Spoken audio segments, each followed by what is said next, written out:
potential that's generated across the membrane and specific to nerve cells, what we call the resting membrane potential. We call it resting, we call it resting because that's when the membrane's resting in between action potential. So it's obviously the point of the okay? So we'll go through really the basics of the action potential. Should be familiar from basic biology, but we'll make sure everybody's on the same page.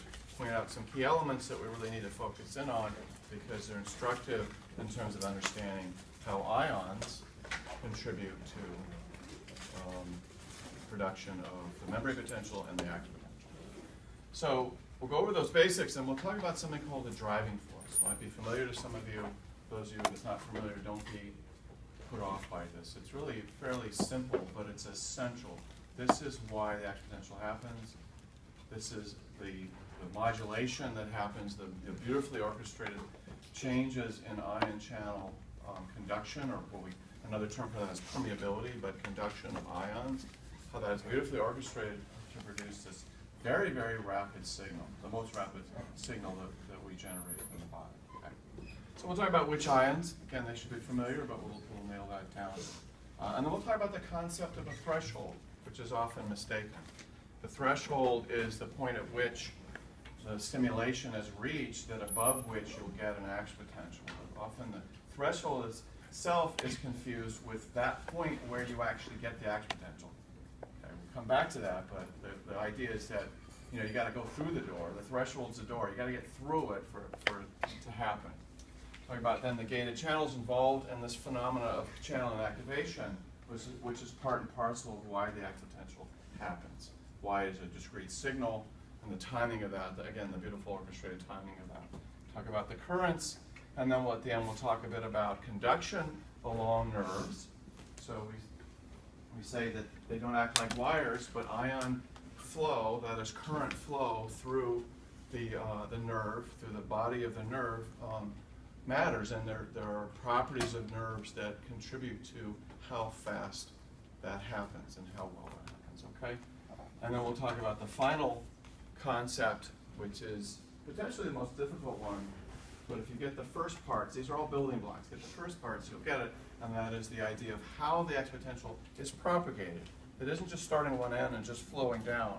It is generated at each little piece of the nerve axon. Generate. That's why it's all or none. Okay? Now, we're going to go through this. So again, we're going to have another chance to go through the membrane potential, and we're going to approach that from a different perspective. So before, I showed you electrochemical cells and ions on either side and big kind of wedge-looking bits for the ion gradients. Okay? So we're going to do something akin to that, but we're going to use a vector-based, very visual representation of this, which operates and it's not only useful for you to understand it, but it is operationally correct. We're not really talking about an approximation. Okay. And then we're going to go through all this, and then on Thursday we're going to review all of it again. So there's going to be lots of chances. All right. So let's just talk about the action potential. This is a classic action potential. This is from the text. Okay, and so you see this waveform. So how and what is this? Okay, so this is measuring the changes in voltage at a given point. Now, that point could be a very large point. It could be the whole cell body of a nerve cell, or this could be a point along the axon. But we would call this a snapshot, an instantaneous view. It's not a dynamic view per se in terms of the conduction. It's a dynamic view only in terms of the voltage change that happened at that particular position.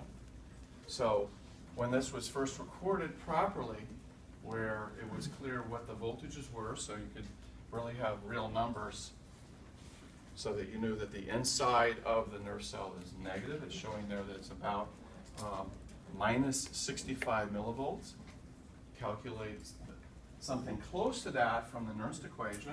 You knew already that basically that resting potential, that starting position is very close. But I'm going to tell you right now, it's rarely, if ever, in fact, it's hardly ever at the equilibrium potential for potassium. It isn't what we call potassium potential per se. It's really close. The fact that it's close means that that's the dominant element, the potassium gradient, and that low amount of conductance that exists in the membrane, that what we call resting conductance, potassium, that accounts for this voltage. Remember, ions are going to flow out until they reach this potential, all right, but it's not quite there. So that's a clue that something else is going on. It's small, but it's meaningful. And we already know that because if you look at this waveform, okay, so you get somehow some stimulation gave rise to this, right? This was triggered. They don't happen by themselves, all right, unless something's triggered. Now, there can be spontaneous currents in the cell body that will trigger it. It won't necessarily be synaptic, won't necessarily be an electrode, but nonetheless, there was some voltage change that caused this to rise up, and this is idealized because it never looks like this. It reaches a certain point, and then it takes off. And when it was first clearly recorded that it went past zero, that this meant that something else is driving it, because it was thought that, well, if all you're doing in act potential is removing the potassium effect, okay, what do you get when you have no conduction across the membrane, even though you have the ion gradients? If you remember back to the last lecture, remember, you get nothing. You get zero. So it could go to zero if you stopped everything, right? Well, it doesn't work that way. But there was an idea in the early part of the last century was that, well, the membrane and the axon and the nerve cell, it just completely collapses. The ion gradients are dissipated. Then it would just go to zero. But no, it didn't go to zero. There is this so-called overshoot. But there's potent meaning in that overshoot, in that it's now becoming significantly positive. So now you have a potential that's negative in this way, and we say that when you start to stimulate and goes in this direction, we depolarize. You depolarize, this is polarized, right? There's a potential, but we say the membrane's polarized. We now depolarize it, right, to zero, and often you just talk about it being depolarized. But then it repolarizes in the opposite direction, okay? How can you get that? When this was first seen by Hodgkin and Huxley, were the individuals that basically picked apart and determined at a very fine level how the act potential works, okay? And they did this and published 5 back-to-back papers in the Journal of Physiology in 1952, which still exist as a landmark in all biology.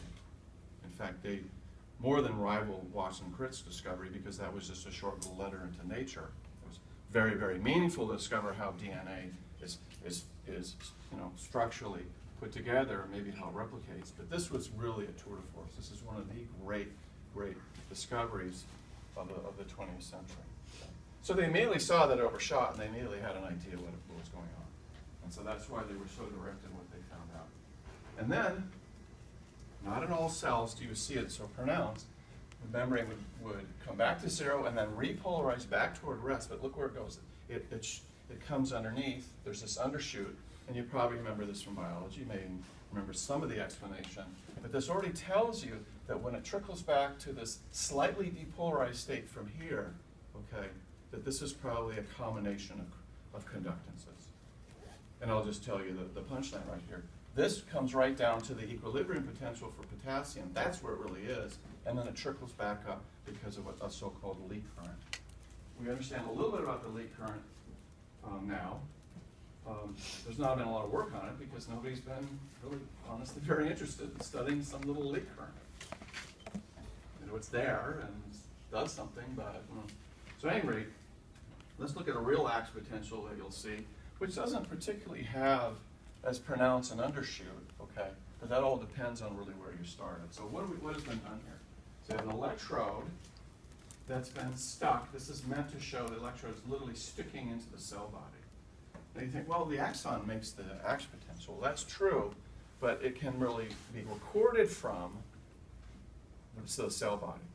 It's a little harder to record down lower. You can record, so it's more convenient.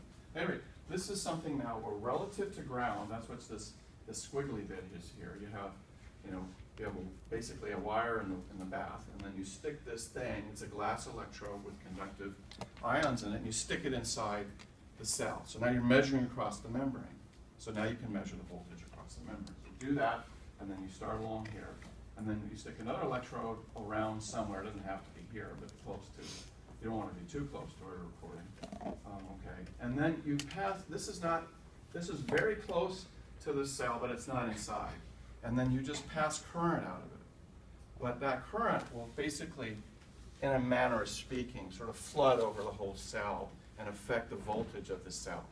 And if you do the current in the right direction, which is actually the opposite of what the current would be to flow for the ax potential, it'll start to depolarize the membrane. That is, remember, it's polarized, the potential. So you make it less, that depolarizes, right? Go the other way, you repolarize, you depolarize. So that's what's shown down here. This is the stimulation. And look how fast it is. This was done for 5 milliseconds. Okay, this is the time frame down here, okay? But look what happened. As soon as, and you can do this electronically, right? You got an electronic system. You can, now we use a computer to flip a switch, bingo, you get this real fast square pulse of current, and it starts to depolarize the membrane, but it didn't go straight up. Why? Before, in the classic view from your textbook, or what you've probably seen in biology all the time, it looks like it just sort of goes up, and then it keeps going up to that overshoot. But it didn't here. Remember what we talked about last time? Well, when you're getting a voltage change and ions are flowing, okay, and they're changing, right? They are basically at the level of the membrane, right? What is the membrane? What are the two features of the membrane we say that it has? It's an insulator and it's a capacitor. So this is literally, basic electronic terms, this is charging of the capacitor. So it gives a delay. All right. Now, you think, well, okay, big deal. But it does have an impact. So the more capacitance that cell has, the longer it takes for the stimulation now to reach to a level where it trigger an ax potential. And that's happening really right at and above. This is the threshold they marked here. But that's where the ax potential took off. And look how sharp it is. So again, this went above 0 to positive values, came back down, had a little bit of undershoot, but it looks like there's been a little bit of drift of this membrane here. Okay? So this is what our ax potential would normally look like, and look how fast it is. If you look at this, this is a 5 millisecond pulse, but a big hunk of that was charging the membrane. So now you can see the ax potential only lasts a millisecond or 2. It is a very, very fast event. So now we're going to come to this listing here. And these are the key features of the ax potential. So when you go back later and you want to review this, this is probably where we want to start. Because here are all the key features that we really want to address in terms of understanding it. Well, one is that effectively, under normal circumstances, the ax potential, when it's generated, is unidirectional. It'll start at one point and it'll go down to the end, okay? And it doesn't go back and forth, all right? It doesn't circle around. It just goes down the axon, okay? So it all starts operationally at what's known as the axon hillock, okay? That's actually a little bit of a swelling at the very beginning of the axon coming out of the cell. So here's a cell here, in this case another pyramidal cell. Remember, it has just the one axon, should be more slender than this. It's got a little bit of swelling at the beginning. We know now that there are concentration of ion channels there that are waiting for enough stimulation. And so that stimulation basically is computed from all the inputs from all the dendrites and across the cell body. And remember, some of the inputs are excitatory and some are inhibitory. So if the balance is on the excitatory side, it's driving the membrane potential enough, okay, to bring it up past threshold, then it'll trigger an ax potential. But it really starts here, okay, at this, also called a spike initiation site, but it's anatomically called the axon hillock, okay, and it goes down and it's going to go out to the ends of the axon, right? Now there could be a lot of branches, so that one axon could then have hundreds of synapses, but at each point, okay, that ax potential will go down the branch just the same as another branch, and it will go all the way out to those sites, and it will look just the same. It will be uniform all along that, and that happens on the surface. Okay, so we talked about that before. So that's happening in the plane of the membrane. So how do we know that the membrane is sufficient per se, and there's not something important in terms of the elements that are inside of an axon? Well, that was very directly addressed in a preparation we're going to talk about quite a bit here, which is the squid giant axon. We talked a little bit before about this preparation being absolutely essential for what this group did, this Hodgkin-Huxley team did to work out all the details of the action potential. So what's shown at the top is a microscopic view of the squid giant axon. So this is a normal squid with a giant axon. This is not a giant squid. Okay? So it's a regular squid you can find out in the ocean. Right? And this has a kind of an electrode stuck along its length there. So you measure that, then you can measure the action potential, and we'll come to that. So, but it's real big. It's about 1 millimeter across. You can just see it when the squid axon is pulled out. It looks like a really, really thin wire in the bright light. You can see it with the naked eye. Okay. That made it pretty easy. All right, so Keynes, who was working with Hodgkin later in the 50s, said, okay, let's prove that it really is the membrane. So they took here's in yellow here, the squid axon, and they stuck it onto basically a tube with an ending on it, like an injector, and then took a roller, literally just a roller, and squished everything out from inside. We call that the axoplasm. The material that's inside the axon is called the axoplasm, the interior side. Squished it all out, and then just flooded through the inside of the axon, just a solution, a saline solution, but a saline solution that matches what should be inside. And remember, that's high potassium, low sodium. So a very simple solution, took all the, if you will, the guts out of the axon, and it worked just fine, and that's what's shown down here. It's perfused, and in fact, this allowed the study of the inside of the axon.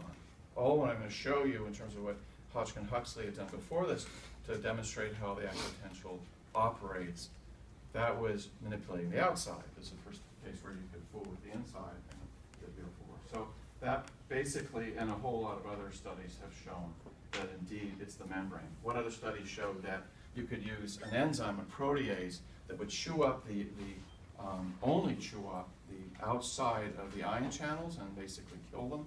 And you do that, then you lose the action potential. Okay.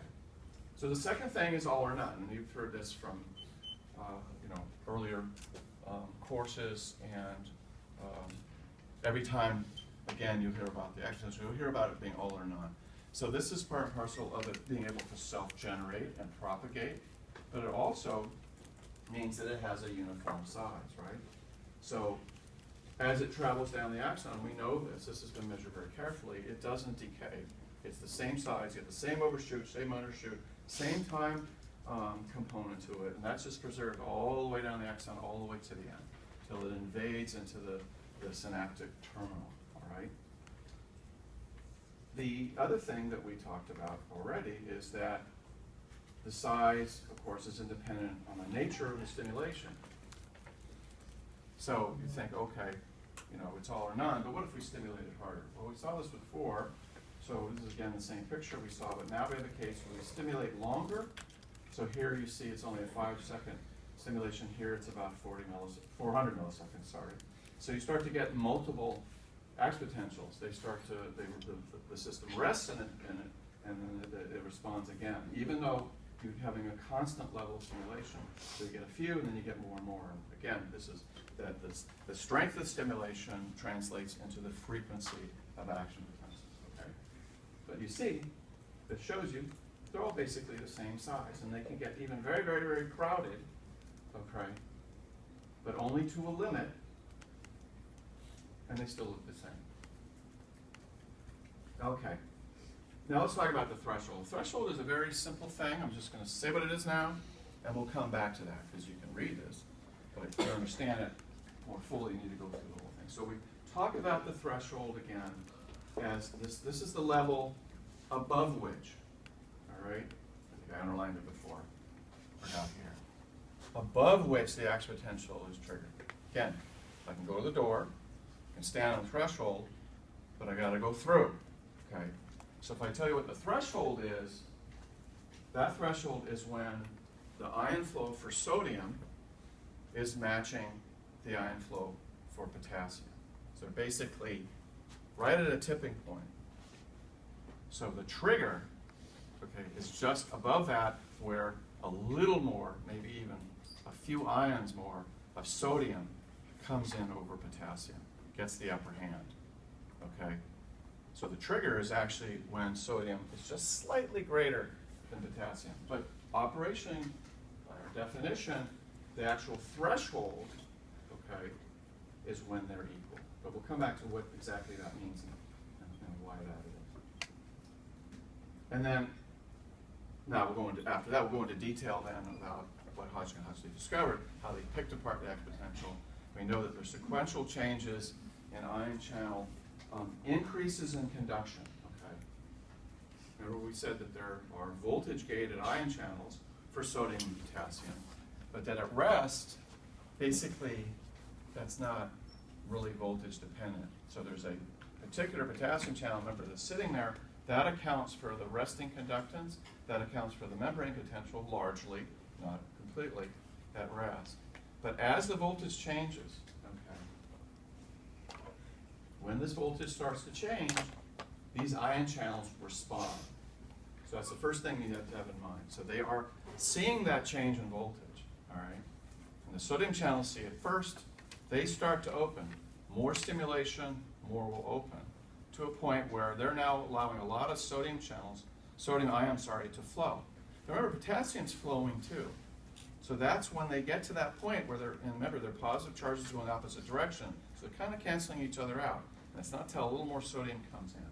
So that's why we say that there is an increase in sodium conductance, followed by sodium channel inactivation, to talk about that, and an increased potassium conductance. That increased potassium conductance, those are voltage sensitive or voltage gated potassium channels that start to come into play. They're different from that one type that holds the membrane potential. Okay, so they come in later. They come in with a lag, a perfect lag. Okay, sodium increases to drive the membrane potential in one direction, potassium in the other. Then we'll talk about the refractory period, and we're going to talk about this in very basic terms. You may even remember from before in some of your classes a discussion of the absolute refractory period, the relative refractory period. We can go into that later, but I really want you to understand what the refractory period is and what it means in terms of signaling. So now let's go through, in a very graphic way, the membrane potential, and then we'll immediately start talking about the action potential. All right? You should all have this in your PDFs. You have the whole thing, but I'm going to do it step by step because I can. So first off, we can talk about potassium being outward directed. So we're just showing here now as a vector plot. So not wedges, but this is to imply that this is the direction of the potassium gradient from inside to out, and here's the sodium directed in. Okay. And for purpose of our discussion, we're going to forget about chloride. Okay. It's hanging around. It can do things, but we're just going to ignore it. So we say that there is a resting conductance for potassium. So this is to show that this is a channel, all right?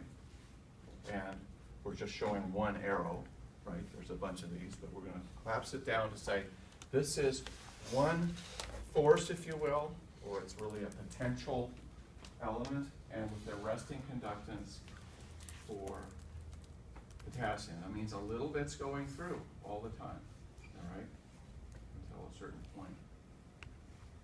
And that there is no effective resting conductance for sodium.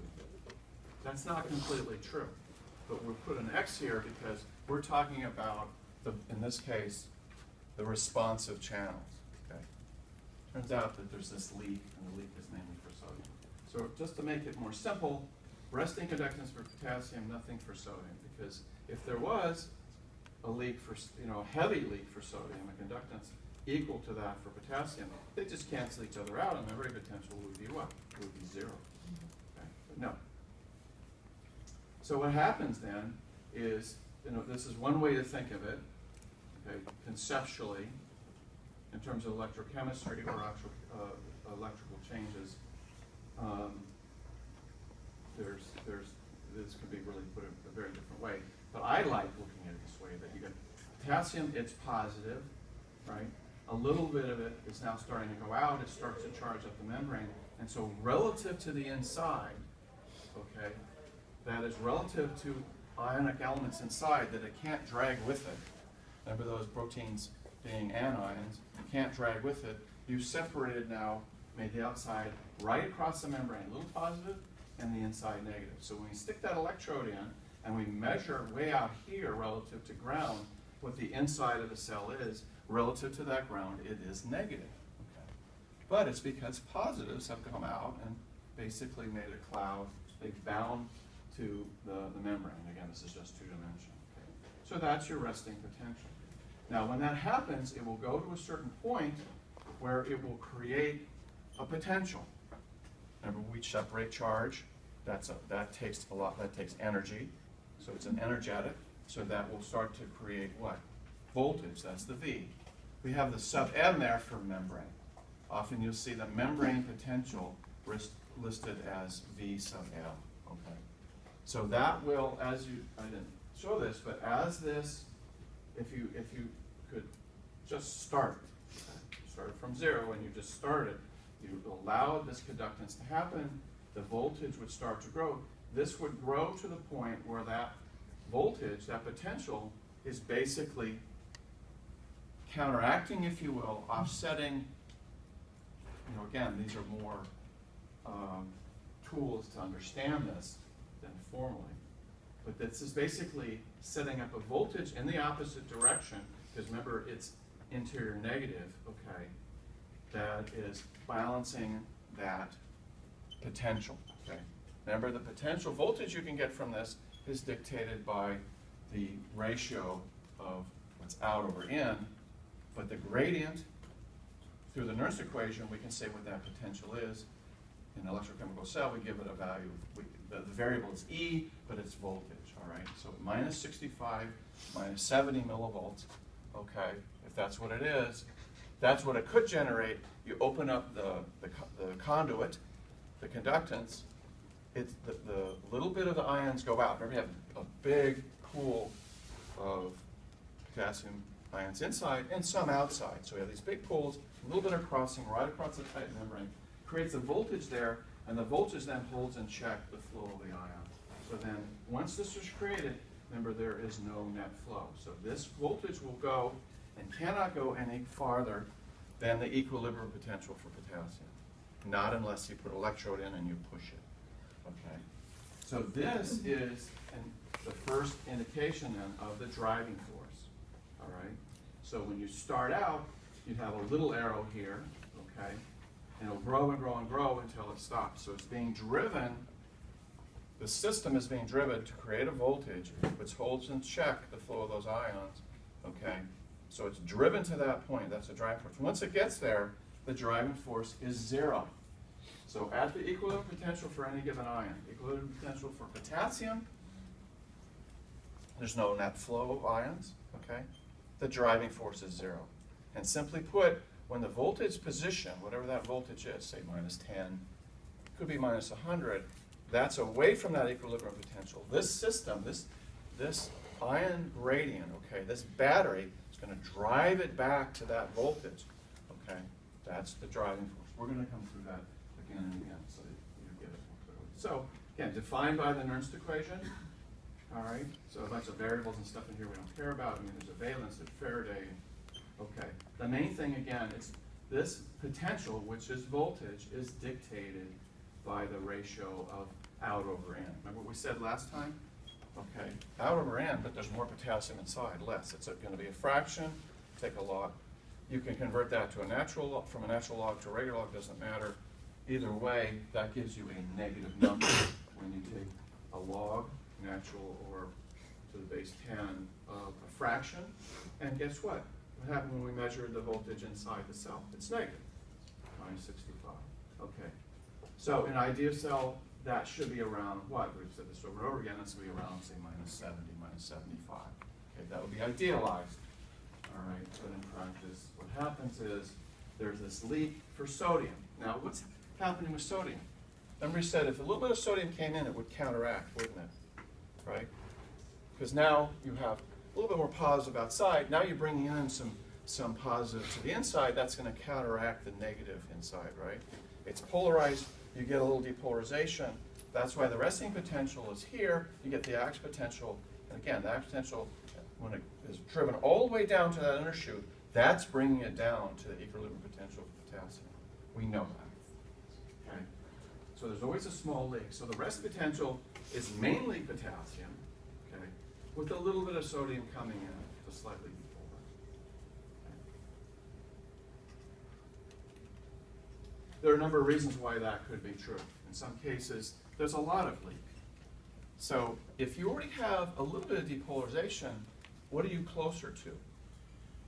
You're closer to threshold. So more leak means the cell might be more sensitive to stimulation. It's going to fire sooner because it's closer to threshold than one that has a very little leak. That's the only thing we can really point to as to why the hell there's this leak. Okay, so now let's push the system.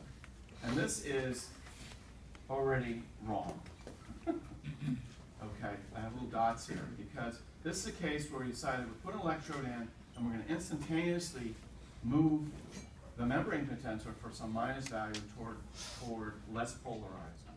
Still could be minus, but let's say we go from minus 70 to minus 40, right? Or maybe even minus 50. We don't really go high enough to get to threshold. Okay?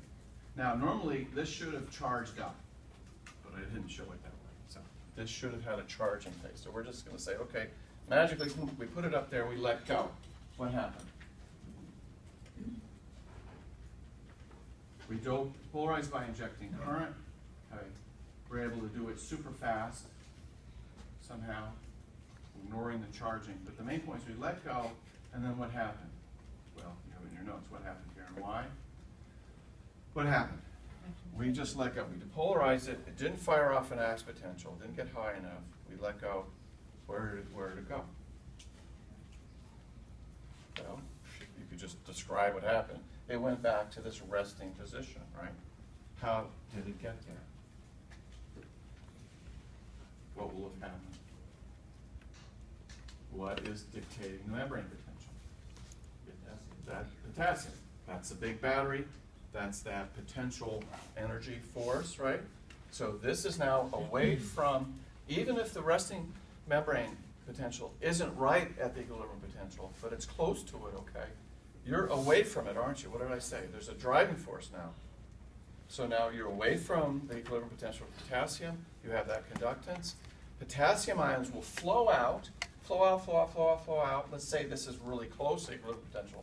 Then they'll get down to almost zero flow. They'll flow a lot, less, less, less, less, till it drives the membrane potential back. That's the driving force. If we could set up a condition where you don't get an act potential, and you put this way up to the moon here, and you let it go, it'll take a while, but it's going to eventually find its way all the way back to this position. It's a set point, it's a clamp, if you will.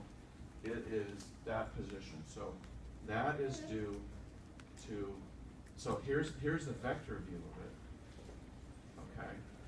So what we've shown up here is that we have artificially decreased that voltage that's offsetting the potassium. This is the other way to think about it, right?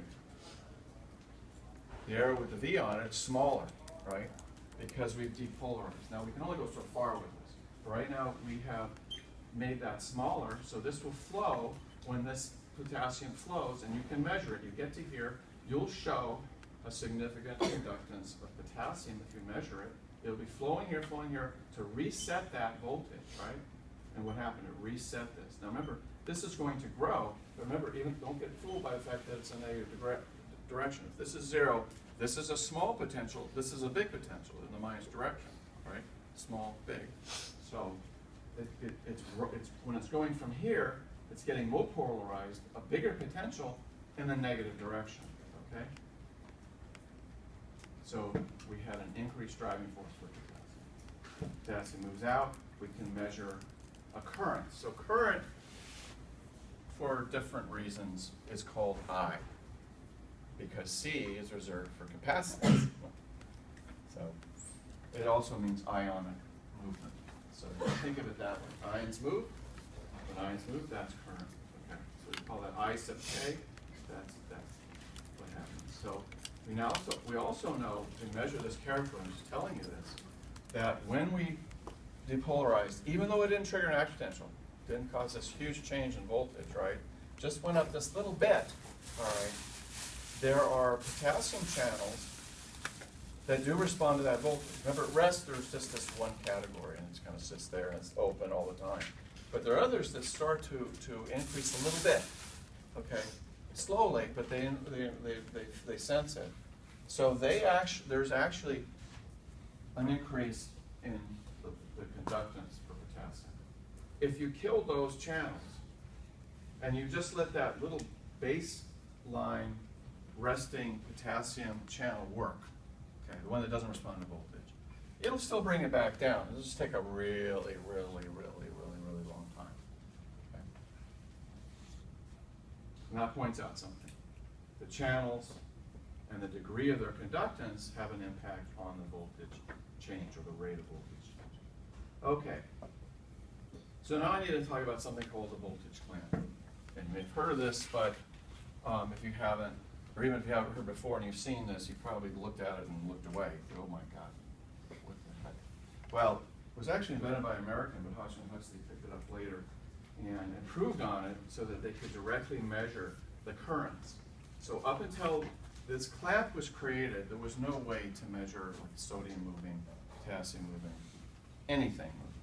Okay? Just couldn't do it. To measure the voltage, voltage is not current.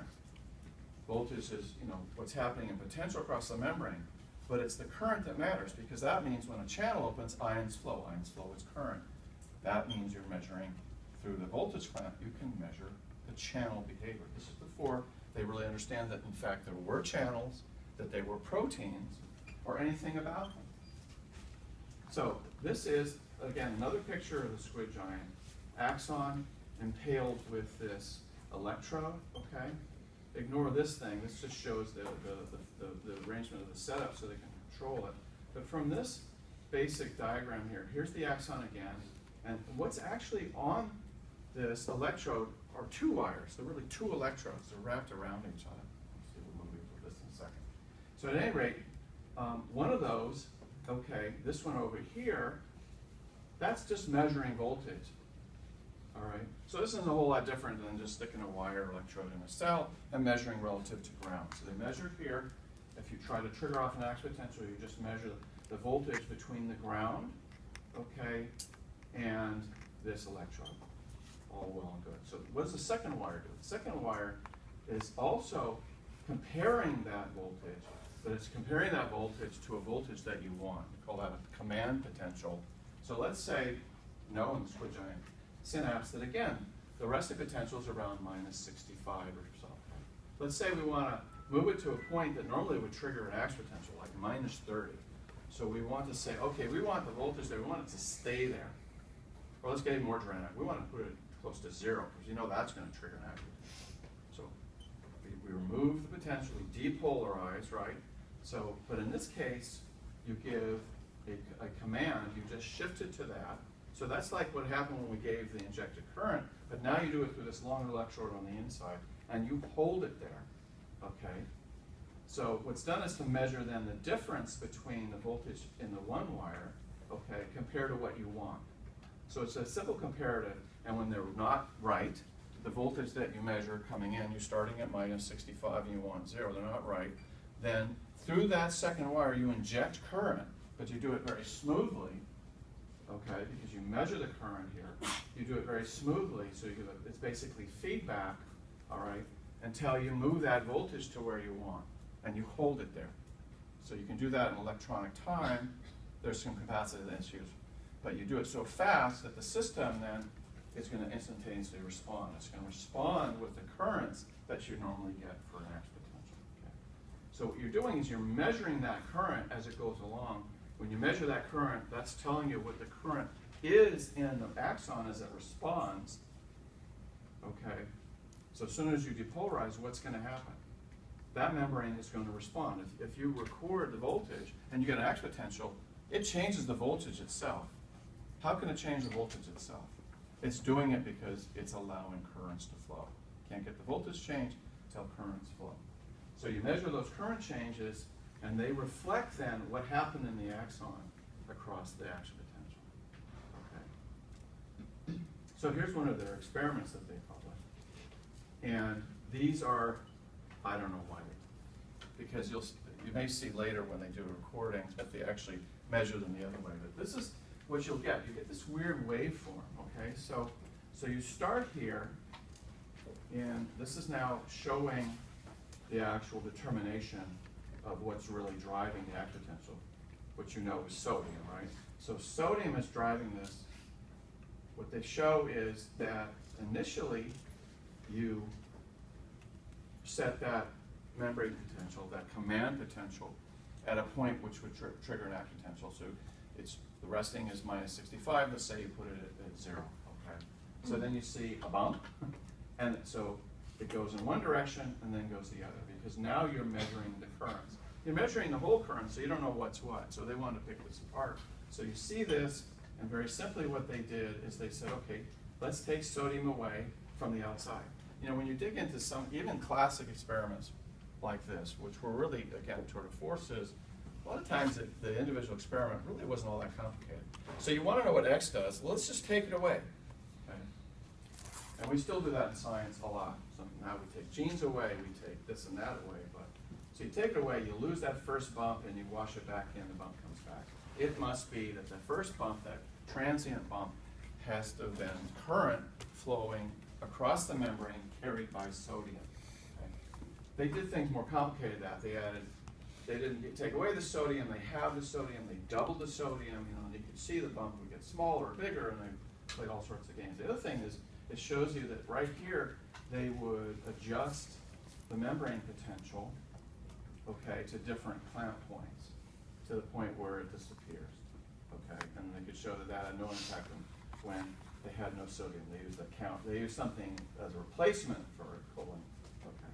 But this is the more traditional view here on the lower left. So here's a case where you have exactly what I say, well, in this case, minus 60 millivolts, not 65. Minus 60 millivolts, you jump up the voltage to 0, okay? And now you just watch.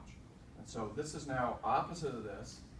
Here we have, basically, because you know the arrangement, current going in on the top, here current going in is on the bottom. So now we have that same bump, but it's upside, it's the way it's normally shown, okay? Where the current going in is going down. So this black line is then basically what you saw before, this transient bump. It's quite big in this case. And then the membrane, the current flow reverses, okay? So it's going in for a while, reverses and goes out. And this is a pretty rapid, we don't have a time scale here, but pretty rapid time course, and it's really along the time course of what you see for an act potential. We're talking about milliseconds, okay? So here again was an experiment where remove the sodium, okay, and you lose the bump. But you still get the outward flow. But look what happened here. Not only was there an inward bump and a reverse to an outward flow, now you remove sodium, there's still an outward flow. But you can see the lag. And this is that beautiful orchestration that evolution has done, right? So the sodium comes in real quickly, potassium comes in later. The sodium is driving the membrane potential up, the potassium is driving it back down. So the up phase of the act potential, the down phase. So the down phase is timed perfectly to come into play just after this stops. But the other thing you notice from this, with the bump being transient, is that it stopped. But look what happened up here. We're still strongly depolarizing. Why did it keep going? Okay, this is the channel activation. So it responds quickly, it causes a very strong effect on the membrane potential, and then the channels shut. They inactivate. They activate right at the critical point when potassium is now at its peak ability to conduct, and it then drives the membrane potential back down. So now if we subtract one from the other, we can see just the sodium. So this is basically fooling with the ions. A little more sophisticated effect is to use toxins. Okay. So it's shown over here, or a series of ion current traces, I should say. Sodium going in, potassium going out, and then in this case, a toxin. This is from pufferfish. You're probably all familiar with this. Tetrodotoxin, often called TTX, shorthand. Okay, we know that blocks sodium channels. It's very, very selective. It's almost specific. When we talk about toxins or drugs, it's rare you can say something's exquisitely specific This seems to be all that it does, okay? It blocks that, so what's shown here is what's left, okay? So the tetrodotoxin knocks out the bump, and you're just left with the outward potassium current. And the other thing that was done later is you could then manipulate potassium and show that that got rid of that. The other way is to use something called tetraethylammonium.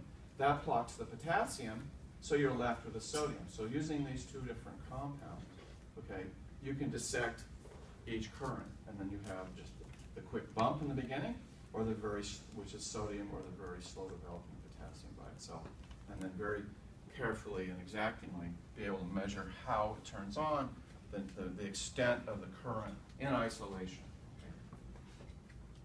Okay. TEA is tricky. You got to put it on the inside. So this had to wait for Keynes to develop the procedure to remove the inside of the axon. Remember, you squished it out with a roller, okay, like toothpaste.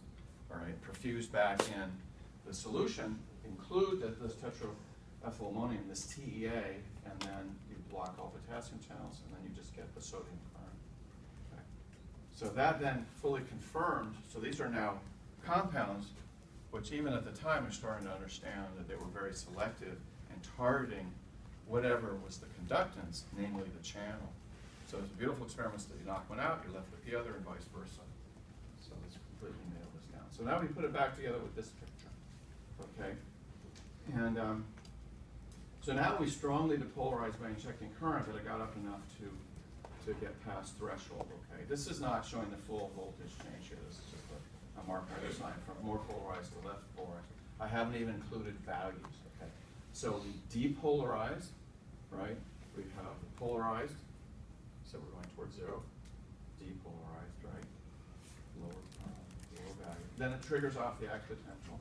So when we're getting up to there, we're seeing that the voltage relative to the potassium is it's quite different. Okay, so that's the threshold.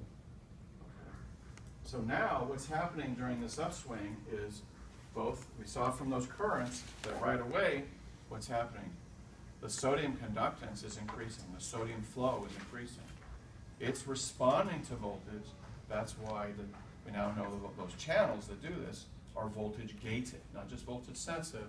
The voltage gates them. That, when I say gate, is that there's a gate closing this pathway, right? There's a channel there. It's blocked physically within the ion channel itself. It has a little gate in it. Okay. Now with voltage, that gate's open, right? So now it's open, and that drives up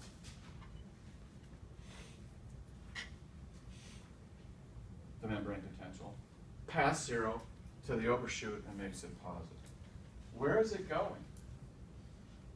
Well, in this case, this is a balance of power. Okay. There's a small resting conductance for potassium, but now that's overwhelmed. Okay. So it's really, that conductance, that little bit that's holding the membrane potential, it's really small. So now we basically ignore it. So the conductance change for sodium is so overwhelming, it's so large, we don't even care about that anymore. The ions are flowing through that. A few ions are flowing through that, but it doesn't matter. Now it's a balance of power. So much sodium is flowing through that it is, and remember it's that first big bump, so that the voltage sensitive or voltage gate potassium channels, they're waiting, you know, they're not responding yet. So their increase in potassium hasn't happened yet. So sodium is absolutely dominating.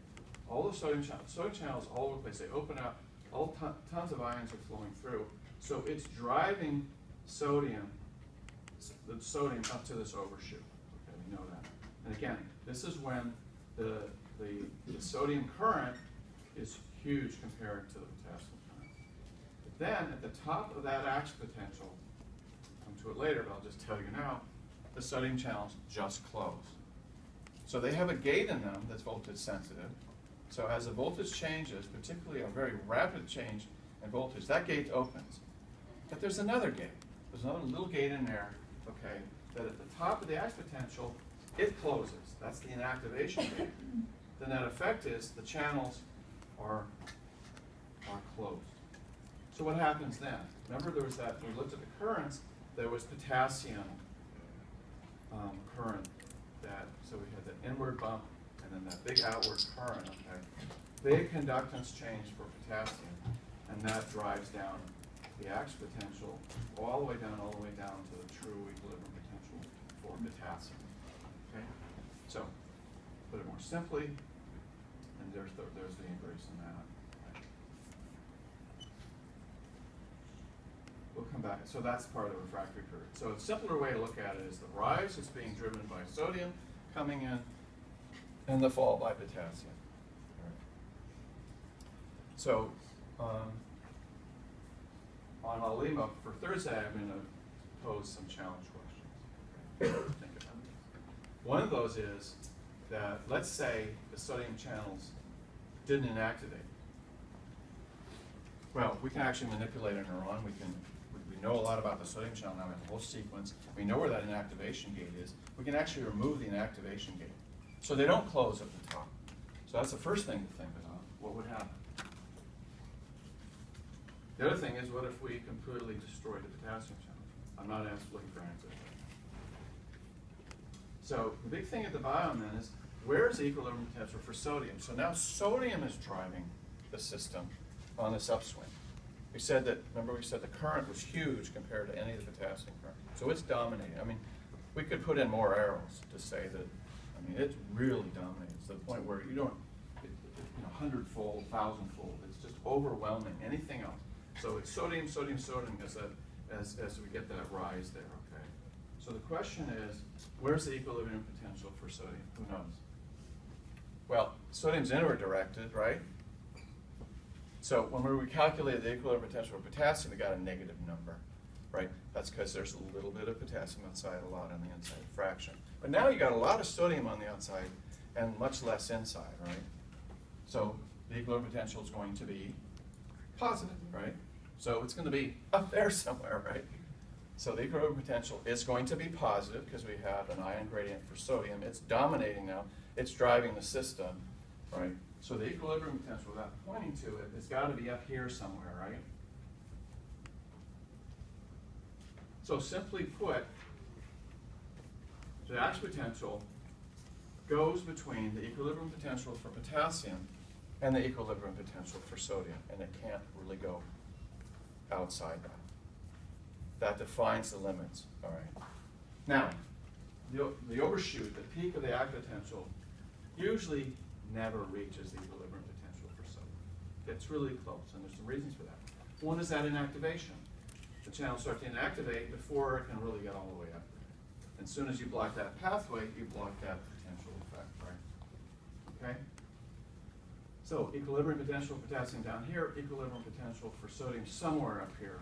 We don't really care about a number right now, but we know it's positive because, again, a lot more sodium outside than inside, right? That's going to be actually a large positive number. Take a large positive number, you still get a positive number, right? It's around plus 55 millivolts. And those numbers actually were determined very carefully by Hodgkin and Huxley because they can manipulate the conditions and show exactly where the current stopped. So the bump will stop when you get real close to the equilibrium potential for sodium. The potassium current will stop if you clamp it right down at the equilibrium potassium. Okay? Now, I'm going to try something. I'm trying to get tricky, but we'll see if this works.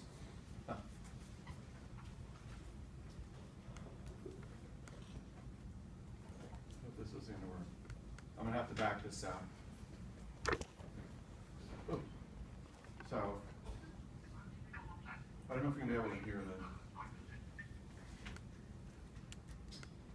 So this is the initial demonstration of how the axon is showing how they inhaled the switch ion synapse. So he was carrying it over. You could see it. This is Professor Baker.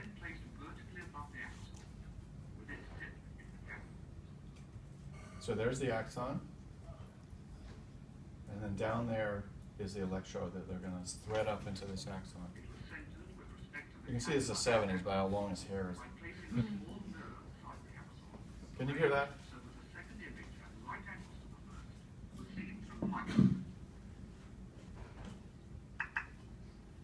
By adjusting the position of the cell, both horizontally and vertically, the cannula and axon are now raised up over the tip of the electrode, which always remains in the same line of sight. So they're threading it down into it.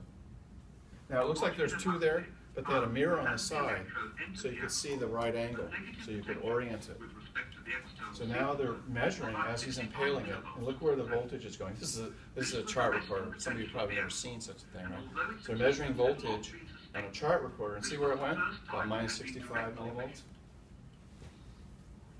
Moreover, There when it the is. axon was stimulated, the action potential And did these not use cease oscilloscopes, to join the not a PC but or a became laptop. positive with respect to So the there's your axon, ax potential. See it's showing charging? the overshoot of the action See it's potential. charging? So this is under what's called current clamp. You're measuring the voltage. That the nerve Right? membrane And they have, see that line there? That position is 0. potassium becomes primarily permeable to another ion during excitation. So there's the stimulation driving the ax potential. See the undershoot in this case? Can you all see that well enough? Since, if its concentration in the external solution was lowered, the action potential immediately became smaller, by an amount depending on the sodium concentration. So now they're just looking at voltage, but they started to take away sodium, and the ax potential, look, it's getting smaller, and smaller and smaller, right? They're collapsing the sodium gradient. The sodium gradient is what's driving the potential up to the peak, right? Look, it's getting smaller and smaller. This is the powerful voltage clamp technique.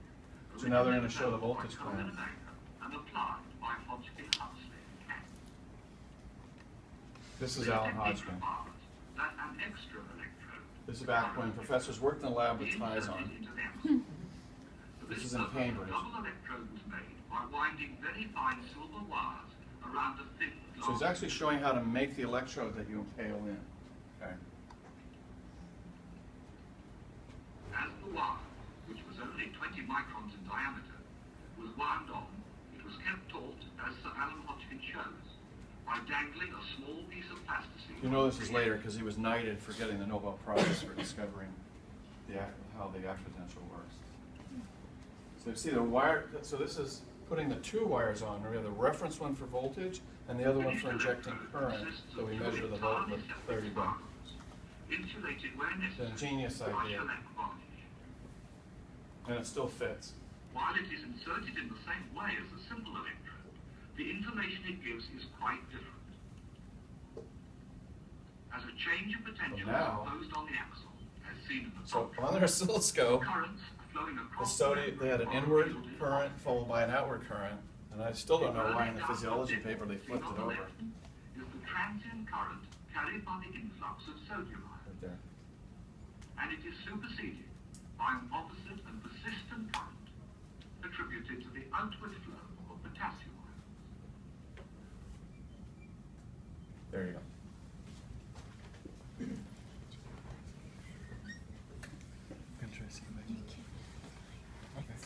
This is just, if you want to find it, it's just a I'm YouTube. gonna try to see if I can find it online first. Get back. And we're back. Okay. You don't need to have me amplify that. All right. So that was really how things were done, and it really was remarkable. But they had to find that axon first. So this was a case where, in nature, there ended up being such a big fat axon and long enough that they could do these experiments. Since then, it's been shown that basically all axons do work this way. This isn't a phenomenon of squid.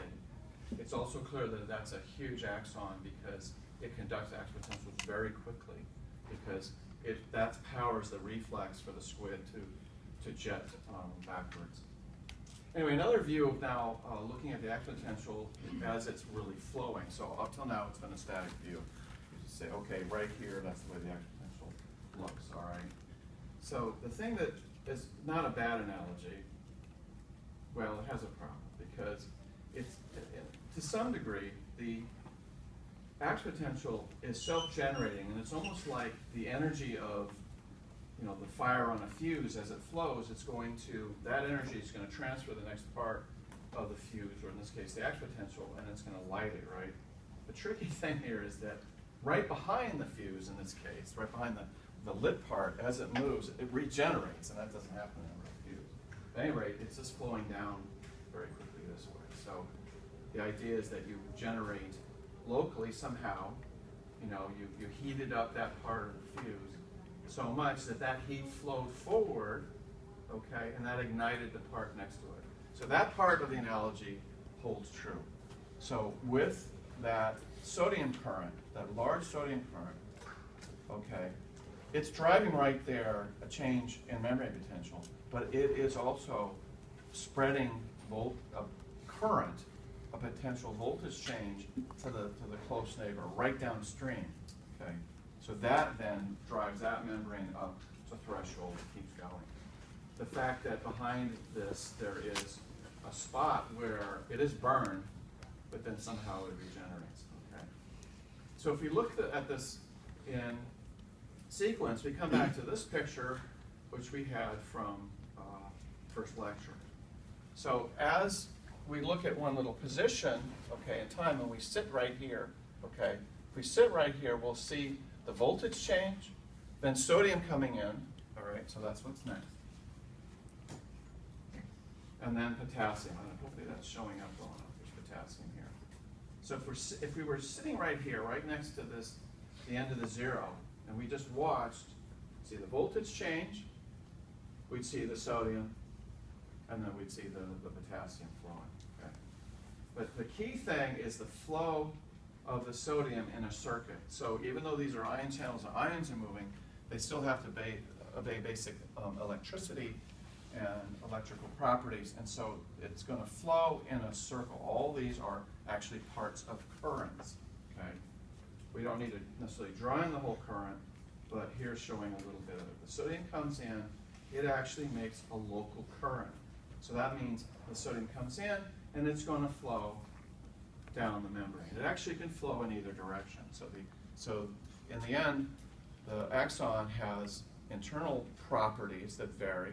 We call them cable properties instead of wire properties. But the current will flow down, and that's what is going to change the membrane potential just a little in front of the ax potential, as it were, to drive it up to threshold. So then it will just that will be replicated all the way down in a uniform way. Therefore, it's all or none. Therefore, and that's why it propagates. Okay, so it's propagating because the potential that's generated is due to sodium causing ion current flow down the axon. So this would be a case where the ax potential is moving from left to right. So it's flowing that way. Okay, that's number one. Okay, the other issue is that right behind the ax potential, so that would be here. Okay, that's where the ax potential is coming down because the sodium channels have closed, potassium channels have opened, and they're driving it back, the membrane potential back down to the equilibrium potential for potassium. Okay, but right there it's clamped, and the sodium channels are inactivated, and those two elements then mean that that membrane can't respond. Right? If sodium channels are inactivated in that period, there's nothing you can do to open them up.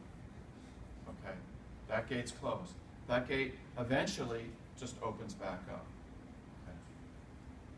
We now know that an activation gate is strongly closed at the top of the ax potential, and if you put the membrane potential back down to rest, the inactivation gate just opens back up, but it takes a little time to do that. So we say that this patch of membrane behind the ax potential is refractory. That is, in a functional sense, it is refractory to being able to be stimulated to induce an ax potential. Okay, so right behind the ax potential won't work. Okay, there's a gap, and it lasts for a little bit of time. What does that mean in terms of signaling?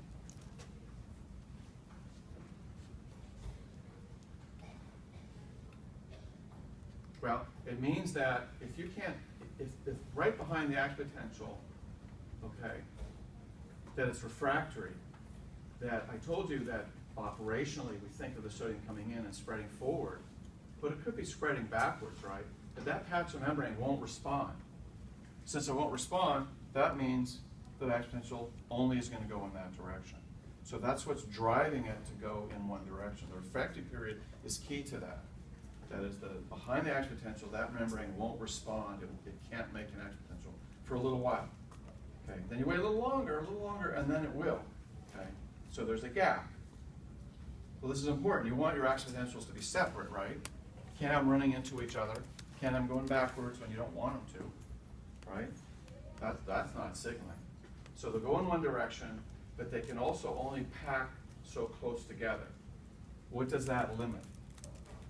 Remember what we said, what translates stimulation into signaling? Frequency, right? The more you stimulate, the higher the frequency. But that's going to reach a limit. Why? Because of the refractory period, right? There's just this narrow gap in time when that membrane won't respond. So this puts an upper limit to how fast you can get the system to run, how high in frequency. Okay. So the system resets. So these will be part of the challenge questions. Can action potentials go backwards?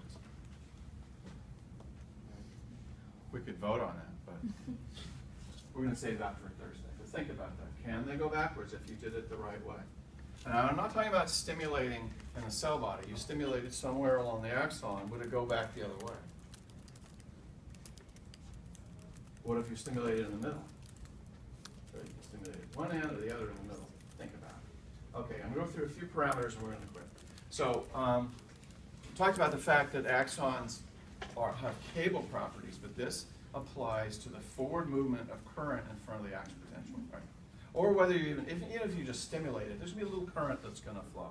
Okay, that's going to depend on several properties. These three key properties of the axon. One is, in fact, a modification, right? Myelination.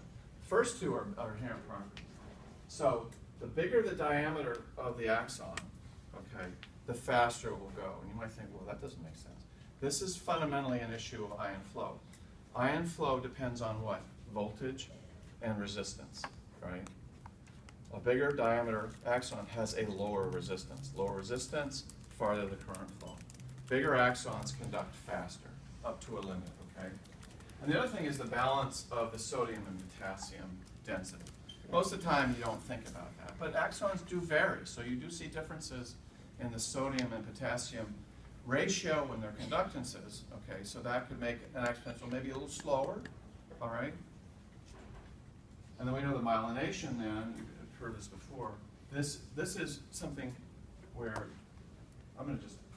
this stuff in the bottom is basic parameters that have an impact in terms of how action potentials flow, and you can read this if you want. Not responsible for it if it helps, but these are parameters used physiologically. But this is what I want to get to. Myelination, which you've heard about. So this is a case of a very specialized cell that wraps around the axon, and then basically squeezes out virtually all of its cytoplasm. Kind of holds it out. Cytoplasm is squeezed out to the side, okay? But right around the axon, it's squeeze. Well, what do we say membranes are? Membranes are pretty good insulators, right?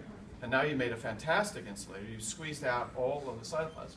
This is just a bunch of lipid here, bilayers. So you wrap it, you basically wrap insulation around this cable, okay? Greatly increase the conductance of ions down the axon. That's the consequence, okay?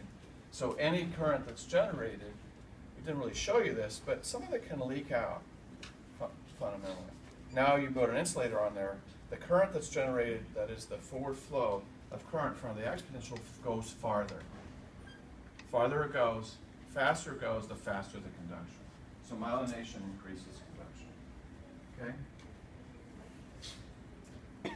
The other thing that the system is doing is to concentrate the channels at these little gaps. So the myelination doesn't run all the way down, it goes in very uniform patches.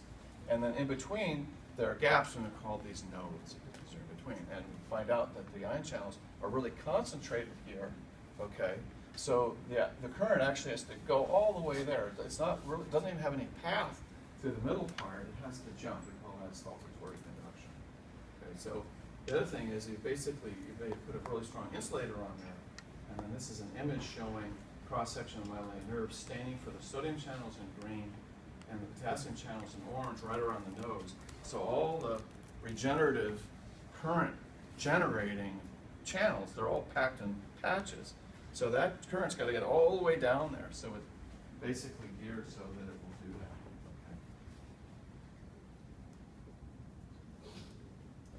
that. Okay, put some stuff together here. We'll cover this and then see how far we can get past this. We're almost done.